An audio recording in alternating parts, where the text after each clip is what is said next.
আসসালামু আলাইকুম ওয়া রাহমাতুল্লাহ। আপনাদের সাথে কথা বলছি প্রফেসর ডক্টর মোহাম্মদ মহিউদ্দিন উজ্জ্বল। আমাদের বর্তমান তারেক রহমান সরকার ২৪-এর গণ আন্দোলনে ছাত্র আন্দোলনের সফলতার উপর ভর করে ইউনূসের অন্তর্বর্তী সরকার পরবর্তীকালীন সময়ে ক্ষমতায় এসেছেন ইলেকশন ইঞ্জিনিয়ারিংয়ের মধ্য দিয়েই বলা যেতে পারে। কারণ এই নির্বাচনে কোনো প্রতিদ্বন্দ্বিতা হয়নি। তালগাছ, গবগাছ, বটগাছ যাকেই তিনি দাঁড় করিয়ে দিয়েছেন, সরকার, প্রশাসন যন্ত্র, জনগণের ভোট যেটাই বলেন, ক্ষমতায় এসেছে। ক্ষমতা আসার পরে ৬ মাস চলে গেল, আমরা দেখতে পেয়েছি চোর ডাকাত বদমাশ দিয়ে যেহেতু সংসদ, এমপি পরিষদ, সরকার, মন্ত্রণা পরিষদ সবাই ভরা, সুতরাং আমরা দেখতে পেয়েছি ১৮০ দিনে বিদ্যুতের দাম বেড়েছে, গ্যাসের দাম বেড়েছে, তেলের দাম বেড়েছে, খাদ্যদ্রব্যের দাম বেড়েছে, কর্মসংস্থান লোকজন হারিয়েছে, ৯০০ টেক্সটাইল মিল কারখানা বন্ধ হয়ে গেছে। অথচ সরকারের নির্বাচনী এজেন্ডায় ছিল কোটি লোকের কর্মসংস্থান, $১ ট্রিলিয়ন ইকোনমি।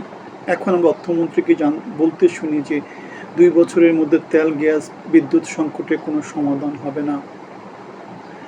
আমরা দেখতে পেয়েছি গতকালকে রংপুরে নৃশংস একটা ঘটনা ঘটেছে। একই পরিবারের ৪ জন ব্যক্তিকে খুন করে ফেলা হয়েছে। আইনশৃঙ্খলা পরিস্থিতি মারাত্মক অবনতি হয়েছে। ৯০০-র মতো রাজনৈতিক সহিংসতা হয়েছে, দর্শনের শিকার হয়েছেন প্রায় ৫০০-র মতো। চাঁদাবাজি, দৌরাত্ম্য, সিন্ডিকেট বাণিজ্য সব কিছুর ধাপটে দেশটা এখন মোটামুটি আইএমএ জাহিলিয়াতের যুগে চলে গেছে, এমন একটা অবস্থা। আমরা দেখেছি চিনি চোরের পোলা, লবণ চোরের পোলা, রাজাকারের পোলা সিন্ডিকেট বাণিজ্য করে চাঁদাবাজ, গুন্ডা, দখলবাজ এরা হচ্ছে এখন বাংলাদেশের সর্বোচ্চ পজিশনগুলোতে নেতৃত্ব দিচ্ছে।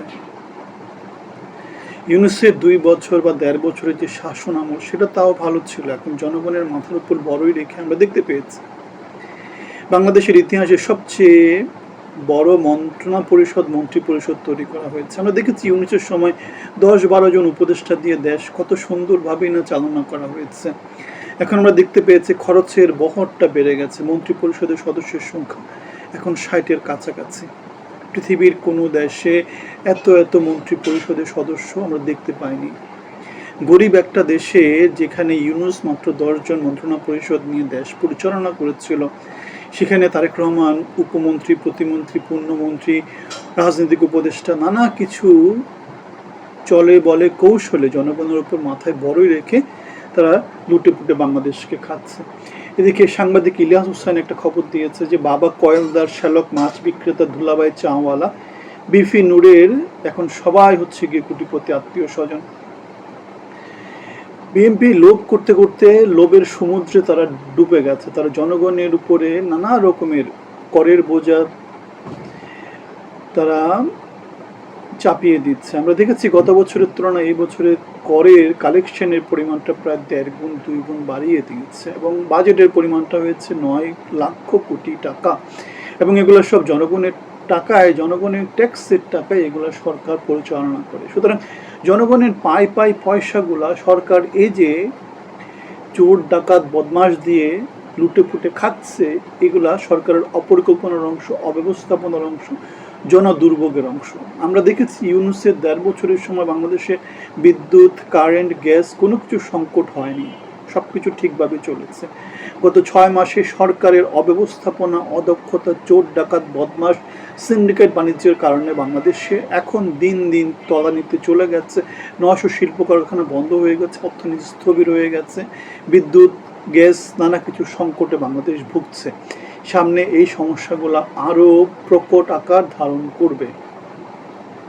যেই সমাজে চোর, সবচেয়ে বড় চোর সবার উপরে থাকে, অদক্ষ লোকজন, অসফল লোকজন সবার উপরে থাকে, সেই সমাজে আপনি আর কি আশা করতে পারেন? বাংলাদেশের ২০ কোটি মানুষের মোটামুটিভাবে এখন তো প্রত্যেক বাড়িতেই মোটামুটি বিএ পাস, এমএ পাস লোকজন পাওয়া যায়, যেখানে আমাদের সরকার প্রধান, রাষ্ট্রপ্রধান, আমাদের মন্ত্রী, এমপিরা হচ্ছে স্বশিক্ষিত, অশিক্ষিত, চাঁদাবাজি, মাস্তানি, দখলদারি করে সারা জীবন চালানো লোকজন। তারা ওই লুটেপুটে খাওয়ার চক্রান্তের মধ্যে বাংলাদেশে আছে। আমরা দেখেছি মালয়েশিয়ার শ্রমবাজার নিয়ে নানা রকম আলাপ আলোচনা হতে।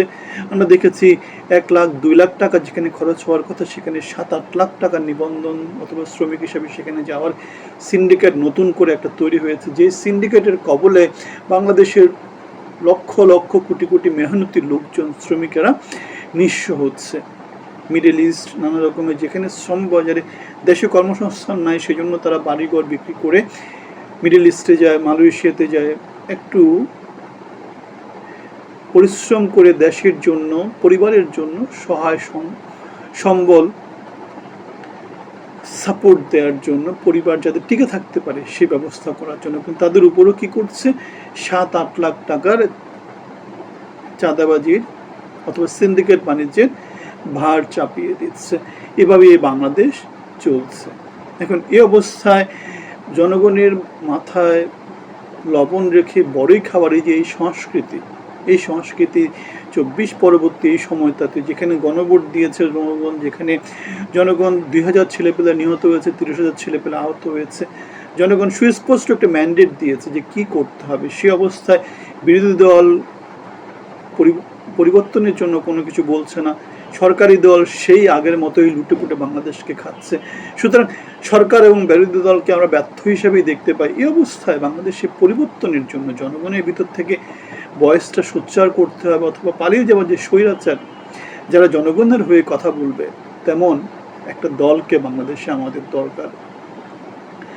যদি বাংলাদেশে সরকার এবং বিরোধী দল এভাবে ব্যর্থ হয়, তাহলে বাংলাদেশের জনগণের পক্ষ নিয়ে কারা কথা বলবে? এখন এই অবস্থায় আমরা দেখতে পেয়েছি ইলেকশন ইঞ্জিনিয়ারিংয়ের মধ্য দিয়ে 24 পরবর্তী যে ইলেকশনটা হয়েছে সেখানে সুস্থ স্বাভাবিক দ্বারা লোকজন নির্বাচন করেনি। চোর ডাকাত, বদমাশ, ব্যাংক ডাকাত, ঋণ খেলাপি এরাই হচ্ছে বাংলাদেশের এখন আইন প্রণেতা, সর্বোচ্চ নীতি নির্ধারক, ব্যাংকের গভর্নর অথবা নানা কমিশনের চেয়ারম্যান। এই অবস্থায় বাংলাদেশ চোর ডাকাত বদমাশ কেন্দ্রিক যে শাসন ব্যবস্থা, এই যে একটা চক্র, সেই চক্রের বিরুদ্ধে বাংলাদেশের হয়ে কথা বলার জন্য আমাদের সবারই ভয়েসটা সোচ্চার করা উচিত। আপনাদের সাথে বাংলাদেশের অর্থনীতি, সমাজনীতি, রাজনীতি নিয়ে অনেকদিন ধরে কথা বলছি। ভালো থাকবেন। আপনাদের সবার জন্য অনেক অনেক শুভকামনা। আসসালামু আলাইকুম।